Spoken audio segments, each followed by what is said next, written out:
नमस्कार दोस्तों, जय जोहार। मैं कौशल तिवारी और बिहिनिया संझा में आपका स्वागत है। एक तरफ डबल इंजन की सरकार यानी विष्णुदेव साय सरकार पर शिक्षा को बर्बाद कर देने का आरोप लग रहा है, तो दूसरी तरफ उतने ही मामले सामने आ रहे हैं।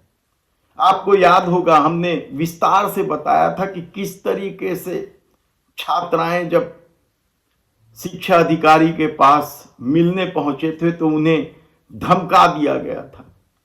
इसी तरीके से बिलासपुर क्षेत्र में जब छात्रावास की छात्राएं जब अपनी समस्या को लेकर सड़क पर उतरी थी तो किस तरीके से उनके साथ धमकी चमकी की गई थी। हालांकि सरकार ने उसके बाद कुछ लोगों पर कार्रवाई की है, लेकिन यकीन मानिए सरगुजा से लेकर बस्तर तक कहीं भी अब छात्राएं क्या सुरक्षित नहीं है। यह सवाल इसलिए उठ रहा है क्योंकि जिस तरह की घटनाएं सामने आ रही है वह बेहद ही चौंकाने वाली है। गरियाबंद जिले से एक खबर आ रही है कि किस तरीके से वहां पढ़ाने वाले शिक्षक शिक्षिकाएं छात्राओं के साथ दुर्व्यवहार करते हैं, उनसे गर्लफ्रेंड बॉयफ्रेंड का नाम पूछते हैं। और कलेक्टर साहब क्या बोले हैं आप लोगों को? एक मिनट हाँ। आवेदन को ऐसे पलटे फेंके और बोले यहाँ राजनीति करने हो। आप लोग गए थे? सुने आप लोग कलेक्टर के पास गए थे? क्या बोले कलेक्टर आपको? कलेक्टर कुछ भी सुनवाई नहीं किया। हम लोग को बोले कि जितने तुम लोग का एज है ना उतना मैं पढ़ लिख के नौकरी करके बैठ चुका हूँ। बोले अभी यहाँ प्रिंसिपल कौन है जी? उनको बुलाइए, जाओ प्रिंसिपल को बुलाओ भैया। वही अभी बोल रही है कि अंदर बैठो, शांति से मामला को सुलझा लेंगे। ऐसा कैसे चलेगा? हम लोग इतना रो रहे हैं, हम लोग देखना चाहिए ना। कोई बात नहीं, आप लोग एकदम शांत रहिए। हुआ क्या था मामला उसको धीरे से बताएंगे, ठीक है? आप सोचिए कि किस तरीके से सरकार चल रही है और वे शिक्षक अभी भी पदों पर बने हुए हैं। कायदे से तो ऐसे शिक्षकों को बर्खास्त कर देना चाहिए, लेकिन सत्ता की अपनी धमक है और उसका अपना चरित्र है, और शायद यही वजह है कि छात्राओं को जिला मुख्यालय तक अपनी शिकायत को लेकर आना पड़ रहा है। रोती बिलखती इन छात्राओं की व्यथा आप सुनेंगे तो हैरान हो जाएंगे। याद कीजिए आपकी किस तरीके से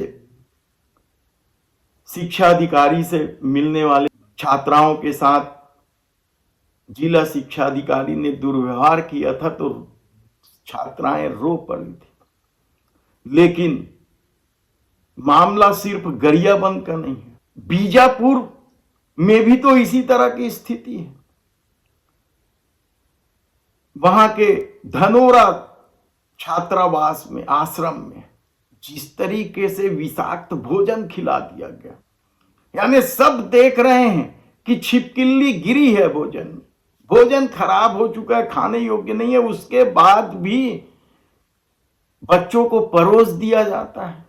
35 बच्चे अस्पताल पहुंच जाते हैं। यानी किस तरीके से सरकार चल रही है। और यदि सरगुजा चले जाएं, वहां भी इसी तरीके की स्थिति दिख रही है। यानी कहीं कुछ सरकार के रवैये में बदलाव नहीं दिख रहा है।